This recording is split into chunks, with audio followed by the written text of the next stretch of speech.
माया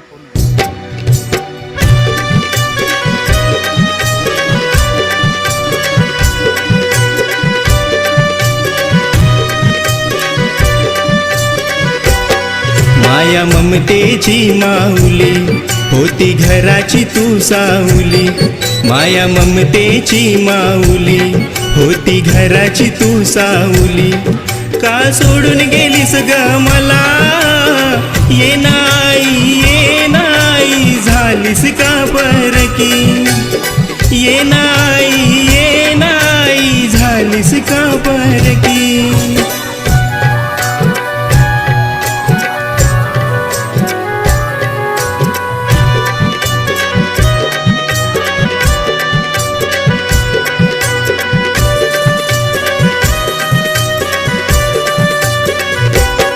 ठेवून 9 महिने उदराला जग दाखवलास ग मला, धरून तुझ्या आई हाताला मी शिकलो चालायला.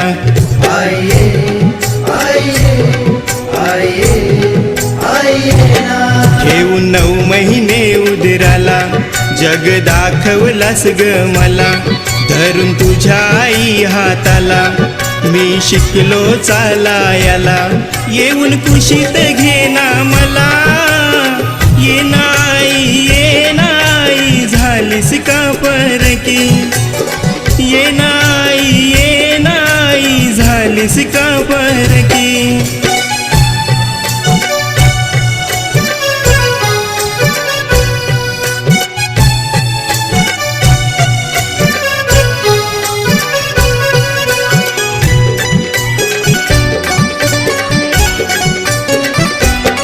जीव अपार तू लावला, आता आठवण येते मला, ठेवून उपाशी तू स्वतःला खाऊ घालत होतीस मला.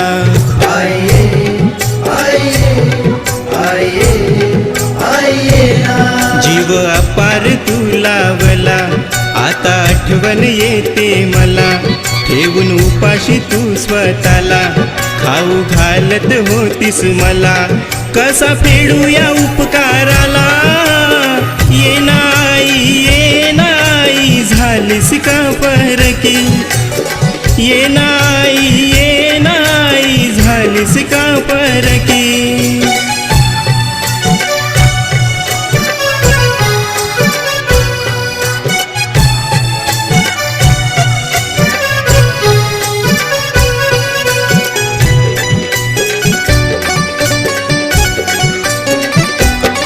केली जायाची काग घाई, कशी पेलू मी जबाबदारी, खूप रडतो ढाई ढाई, एकटा पडलो नाग आई.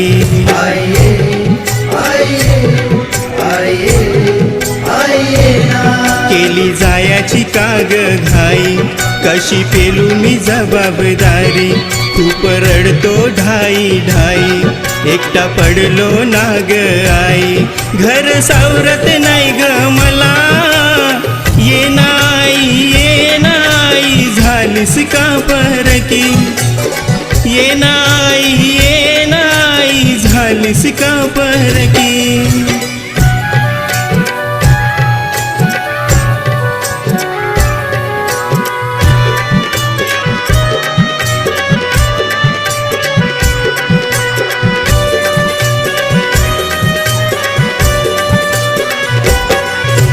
तुझा मला आधार, घर झाला या बेजार, दूर गेलीस तू ग फार, सांग तुला कुठे शोधणार.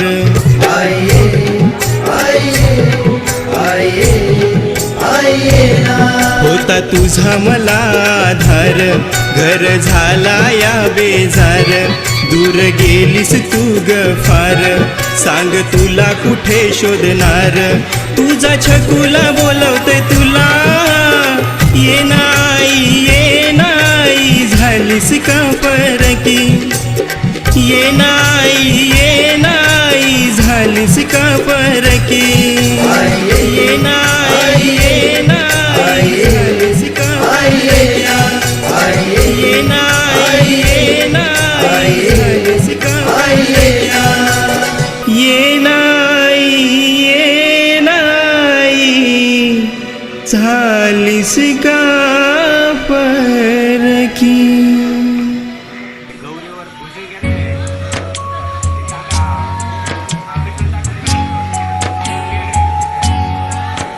कशी काळाची चाहूल आली, बाग सुखाची करपून गेली. कशी काळाची चाहूल आली, बाग सुखाची करपून गेली. कसे विपरीत झालं सारं, होता सोन्याचा संसार. माझ्या राणीचा दरबार, होता सोन्याचा संसार. होया राणीचा दरबार.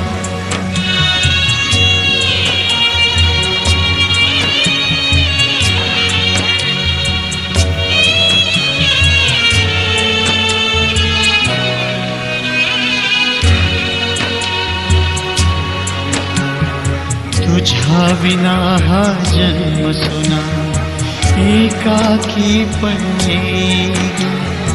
प्रेम देवता माझी तू, अपार शक्ती देग. जरी कोसळले आभाळ, तरी करीन मी सांभाळ.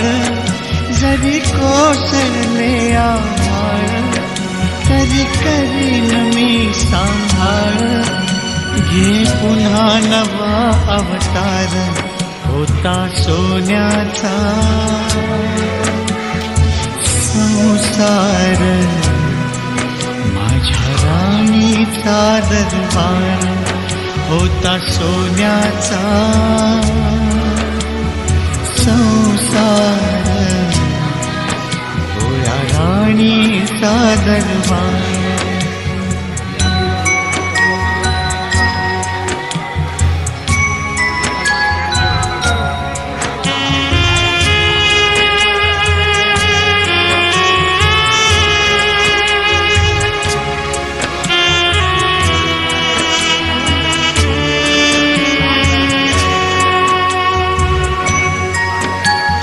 चिमण पिलांनो खुशीतया, करीन तुम्हावर माया. काळजातल्या ममतेची, धरीन तुम्हावर छाया. काय मागाव मी देवा, घर सुखात माझ ठेवा. काय मागाव मी देवा, घर सुखात माझ ठेवा. करी जन्माचा उद्धार, होता सोन्याचा संसार. माझ्या राणीचा दरबार, होता सोन्याचा संसार. होया राणीचा दरबार. कशी काळाची चाहूल आली, बाग सुखाची करपून गेली. कसं विपरीत झालं सारं, होता सोन्याचा संसार. माझ्या राणीचा दरबार, होता सोन्याचा संसार. होया राणीचा दरबार.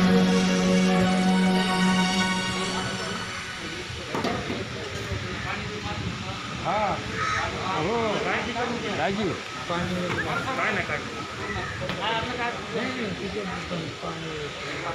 नाही ना, हे संजू काय नाही म्हणतात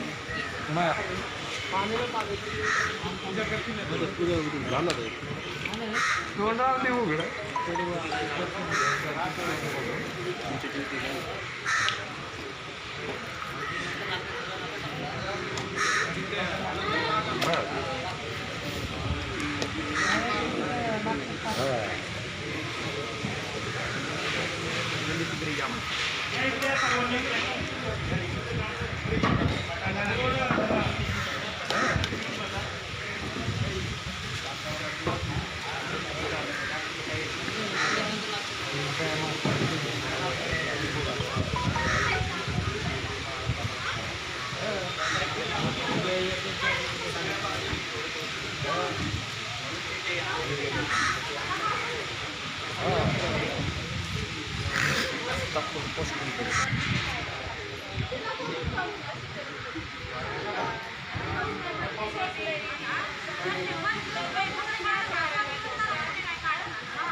आणला ना हां सगळं त्यामध्ये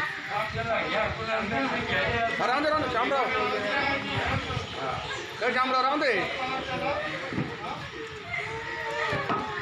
या असं दर्शन घ्या कोणाला घ्यायचे हो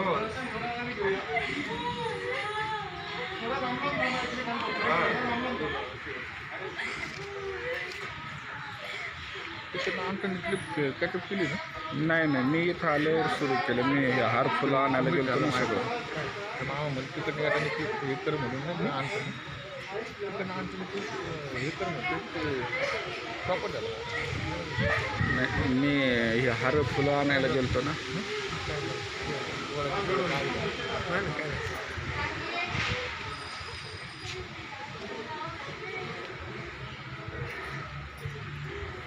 शोकपूर बंधू आणि भगिनींनो आपणा सर्वांनाच माहिती आहे की संगीतताई जिल्हा पुरुषारे वयाच्या 42व्या वर्षी काल रात्री साधारणतः 10:50च्या दरम्यान त्यांचे पुस्तक निधन झालेलं आहे. खरं तर जवळपास 1 वर्षापासून त्यांच्या आजाराची झुंज देत होत्या. शेवटी त्यांचा काल रात्री अंत झालेला. त्यांच्या अंत्यविधीसाठी आपण सर्वजण या ठिकाणी उपस्थित झालेलो आहोत. या ठिकाणी आदरणीय धमेशाने विश्वरत्नजी या ठिकाणी गातापर्यंत नेतृत्व करणार आहे. तेव्हा या ठिकाणी श्री चरण पद्धती विधायक पद्धती आणि बुद्धपूजा आपण घेऊया. त्यानंतर सर्वसुद्धाचं पठण होईल. सर्वसुद्धाचं पठण झाल्यानंतर आपण या ठिकाणी जलदानविधी घेणार आहोत. जलदानविधी झाल्यानंतर आपण या ठिकाणी अग्नी देणार आहोत. शेवटी आपण सर्वजण 2 मिनिटं श्रद्धांजली अर्पण करून आजच्या समुपालन गातेने आजच्या या अंत्यविधीचा आपण सांगता करणार आहोत. तर सर्वांनी हात जोडायचे. नमो तस्स भगवतो अरहतो सम्मा सम्बुद्धस्स नमो तस्स भगवतो अरहतो सम्मा सम्बुद्धस्स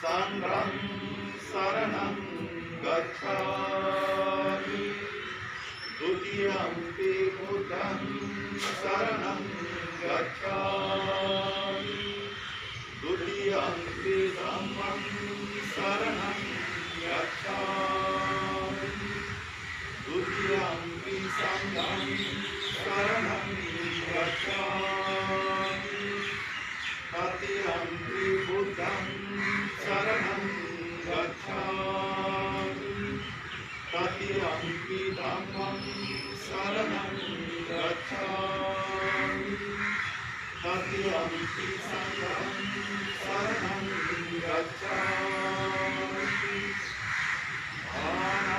पानातिपाता वेरमणि सिक्खापदं समाधियामि आदिन्नादाना वेरमणि सिक्खापदं समाधियामि कामेषु मिथ्याचारा वेरमणि सिक्खापदं समाधियामि मुसावादा वेरमणि सिक्खापदं समाधियामि सूरामेवय मध्य महारथाना वेरमणि सिक्खापदं समाधियामि साधु साधु साधु. यानंतर विधायक संदेशन जी पुढे म्हणेल, आपण सर्वांनी माझ्या पाठीमागे म्हणायचं, मैत्रीपूर्ण कर्म करून मी माझे शरीर शुद्ध करतो. मी माझे शरीर शुद्ध करतो. मुक्त हस्ते दान करून मुक्त हस्ते दान करून मी माझे शरीर शुद्ध करतो. मी माझे शरीर शुद्ध करतो. शांती शांती संतुष्टी आणि साधेपणाचे पालन करून आणि साधेपणाचे पालन करून मी माझे शरीर शुद्ध करतो. मी माझे शरीर शुद्ध करतो. नित्य सत्य बोलून नित्य सत्य बोलून मी माझी वाचा स्मृती सुस्पष्ट आणि प्रसिद्ध ठेवून मी माझे मन शुद्ध करतो.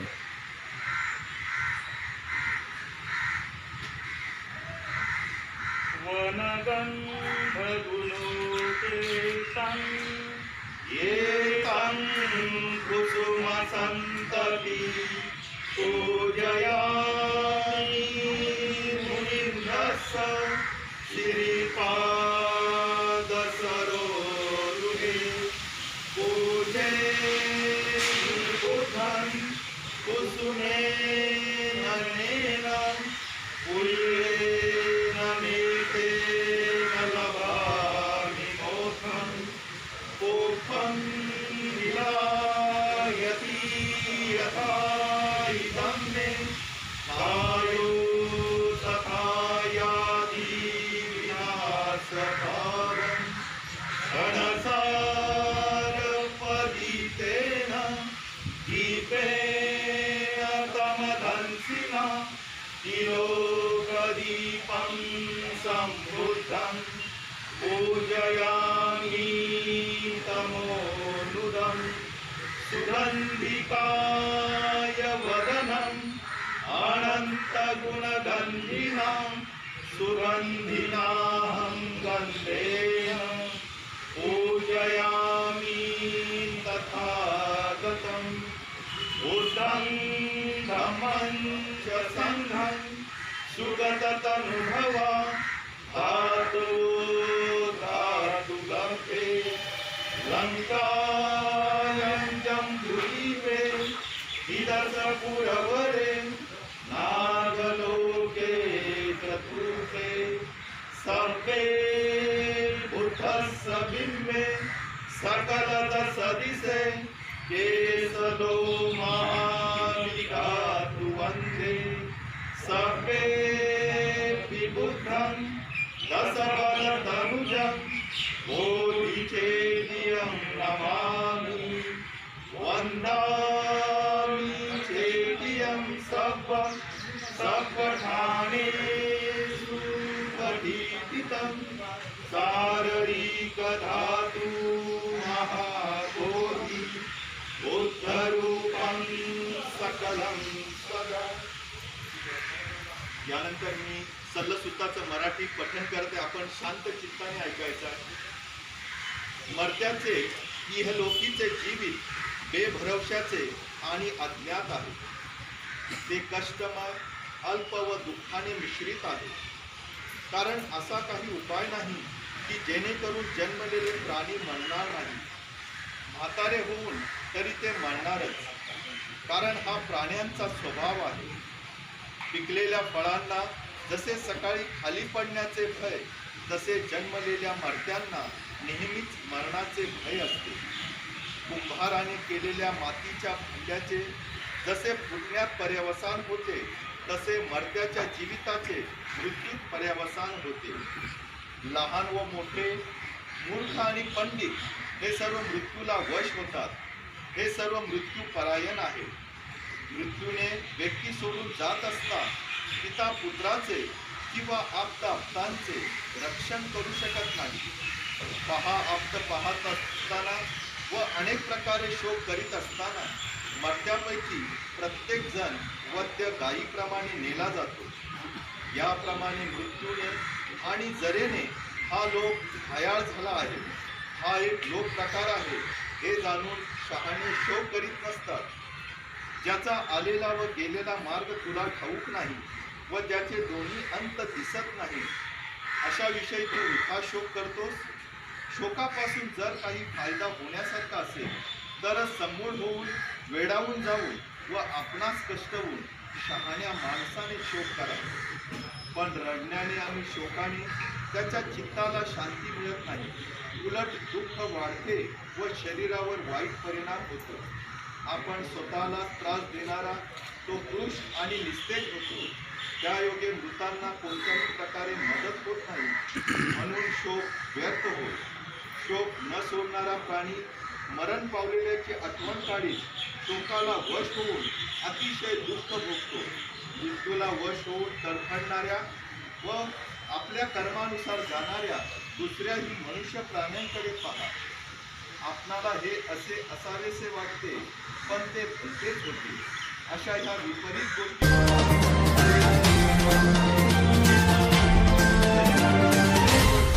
किंवा त्याहून जास्त जडला तरी आपल्या हृदयापासून निराळा होतो. आनंदाचे वचन ऐकून आणि कृपाकडे पाहून व हा आता मला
यानंतर आपण शेवटचं या ठिकाणी पुष्प अर्पण करू. हां फक्त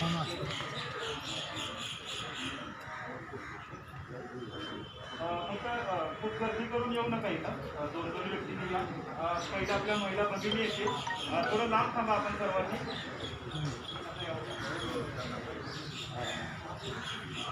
साईडला घ्या तुम्ही, साईडला घ्या.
थोडं चुप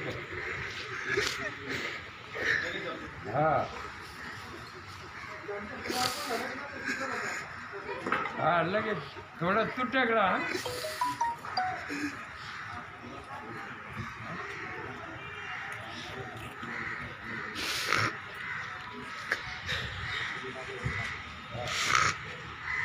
मामा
हॅलो. नाही आमची आत्या वारलेली आहे. आम्ही माहितीमध्ये सध्या. हो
हां सर बोला ना.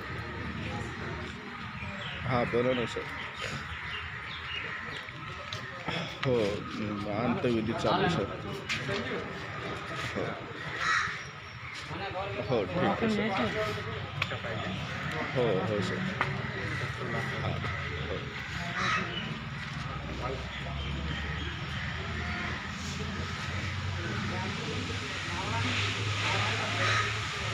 आहेत ना आहेत याच्यामध्ये याच्यामध्ये हां ते भरायचं असतं ना अगोदर. तुम्ही सांगितलं की नाही आणलेलं.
पॉझिटिव्ह झालं होतं, परंतु त्या पॉझिटिव्हमधून खरं तर येऊन लवकरात लवकर निगेटिव्ह पण झालं होतं.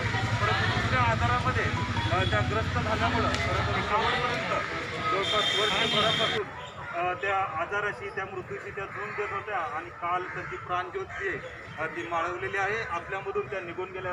अतिशय हसतमुख असं व्यक्तिमत्व होतं. इतरांना मदतीचा त्यांच्यामध्ये दृष्टिकोन होता.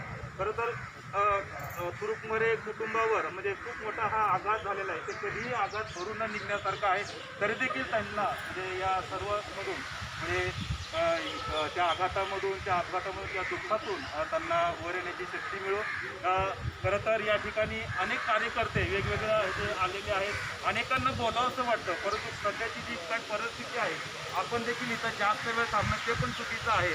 तर असं त्याच्यामुळं आपल्या सर्वांच्याच वतीने आदरणीय धर्मचारी यशवंत सागरजी या ठिकाणी ते श्रद्धांजली अर्पण करणार आहेत.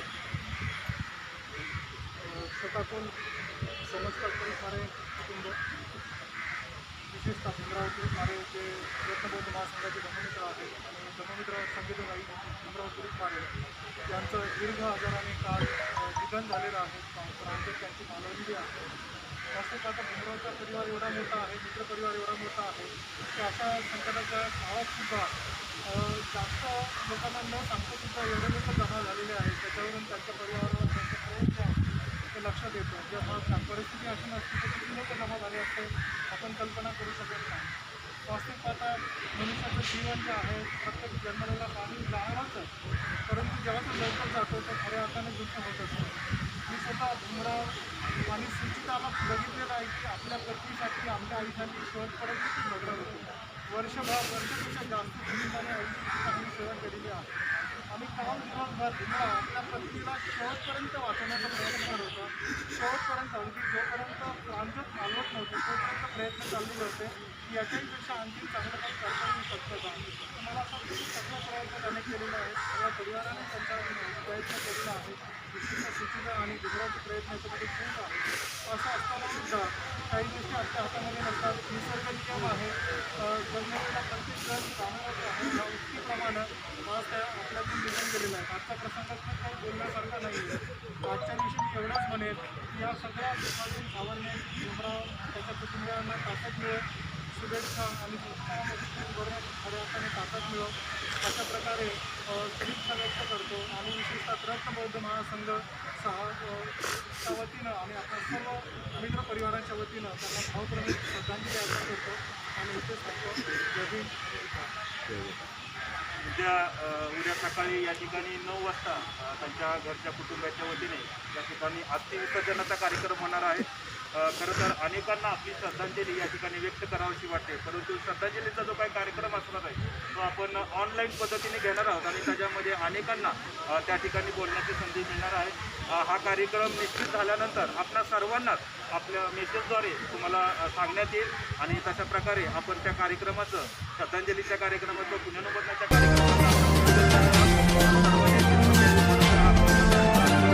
आपल्याला जास्त वेळ या ठिकाणी थांबता येणार नाही आणि जो काही जलदान विधीचा कार्यक्रम आहे